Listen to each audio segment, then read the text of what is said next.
Hi class, this is Mrs. Lyons. I just wanted to take a couple of minutes real quick and review what we should be doing when we are making measurements with a graduated cylinder or a ruler. We've talked about this in class, but I want to just kind of put this out there so if you're not sure what to do, you can look at this and hopefully it will help. The first thing that you have to do anytime that you're measuring something is that you have to look at whatever tool you're measuring with, and you have to look and you have to figure out what each of the lines mean. Okay, so if we look at this graduated cylinder, we can see the big lines, the major increments are 8, 9, 10, so they go by ones. Okay, then we have to look at the smaller, the little lines in between, and if I look at this, there are 10 little lines in between the major increments, which means that each one of those little lines is going to be 0.1.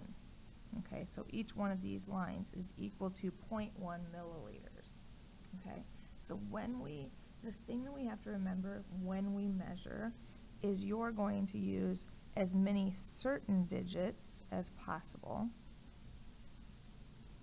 Okay, so that would mean the 0.1 place with this graduated cylinder, and then you have to have your guess digit or your estimate digit, and the purpose of that is to kind of show your precision in your measuring instrument. So if we were looking at this this second graduated cylinder here, we can easily say, okay, if we just think about the big lines, that our volume is between 9 and 10 milliliters.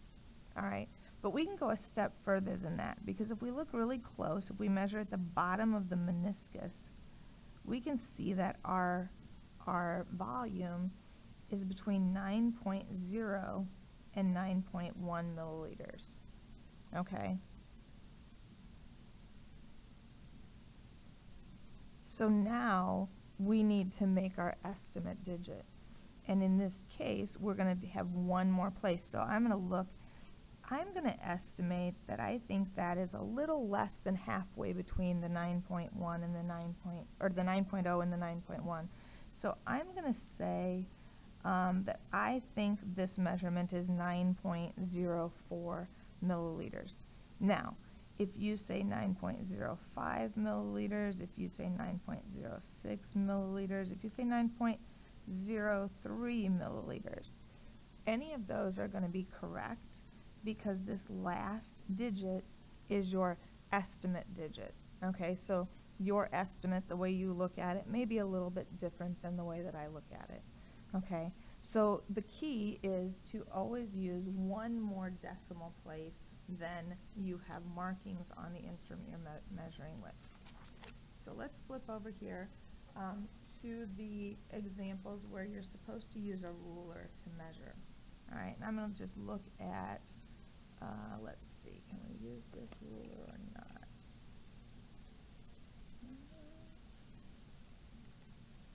See if that works. Let me switch rulers.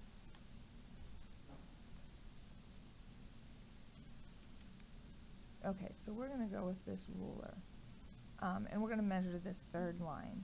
Okay, so I'm going to line my ruler up, and again, the first thing I really want to do is I want to look at what my increments are. So in this case, I can say that this box, I can easily say that it's between 6 and 7 centimeters in length. All right, if I look a little bit closer, each one of these other increments is 0.1, so I'm going to look 0.1, 2, 3, 4, 5, 6.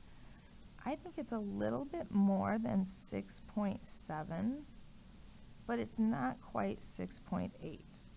All right, so now this is where I have to come up with that estimated digit. I have to have that extra digit on the end that goes one place beyond what the ruler increments or lines on the ruler show.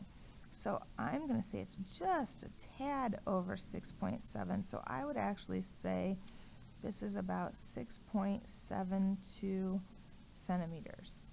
All right, Now, again, you may say that this is 6.1 centimeters. You could even say this is 6.75 centimeters. Again, this last digit is our estimated digit. So it's not, I'm not going to look at that. It's not an absolute right or wrong. You should be able to say 6.7 for sure, and then estimate that last digit. All right? Hopefully this helps to explain a little bit what we're looking at when we're making measurements, how we decide how many digits. I will see you soon.